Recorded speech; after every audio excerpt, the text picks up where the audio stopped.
It's just so hard to understand what he is talking about.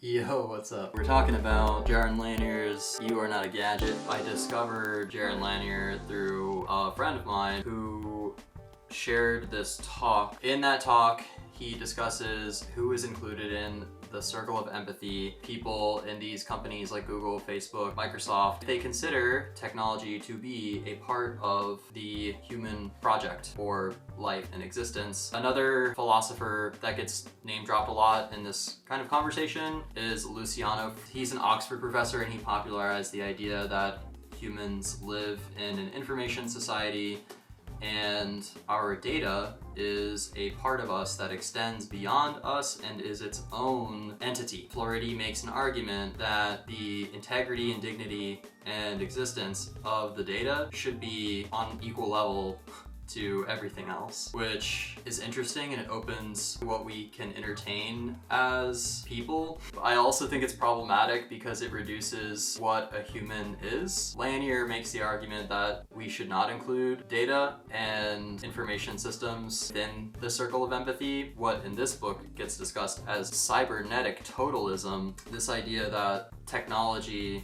is a savior or some kind of ultimate goal, is not the way. He believes that there is a line between people and what makes us special and everything else. He's talking about the challenges of living in a technological society.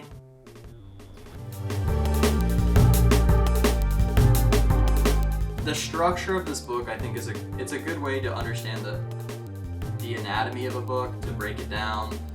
He starts with two interesting questions and then three other chapter titles. The first is, what is a person? The second is, what will money be? The third is, the unbearable thinness of flatness. The fourth is, making the best of bits. And the fifth is, future humors. So sometimes it feels kind of gaseous. And that, what does that mean? Any of that? You know? So here's a random page, for example. The metaphysical shell game is a section heading. And it starts off like this. The alternative to sprinkling magic dust on people is sprinkling it on computers. The hive mind, the cloud, the algorithm, or some other cybernetic object.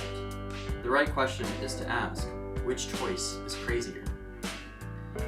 So I guess he's talking about, do you believe that people are special? Or do you believe that people's data is special? Which choice is crazier? Which choice? Is there a choice? Seems like there's not a choice. Also, what is the magic that is being sprinkled and why is it on? You could say that there's like some deep stuff going on in here. I particularly did not find the deep stuff. Maybe I'm not the reader for this book, so I wouldn't recommend this book. 2 out of 5 apples. At best, maybe 1 out of 5 apples. I would much rather recommend instead you pick up Megan O'Keefelin's 2021 book, God, Human, Animal, Machine.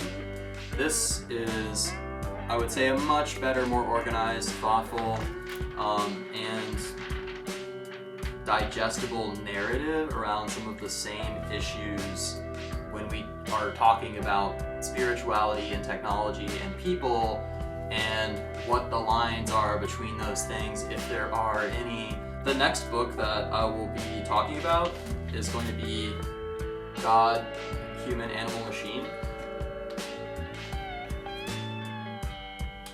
That's it for Jaron Lanier's You Are Not a Gadget. Wouldn't recommend this book. Thanks for watching. See you around. Bye.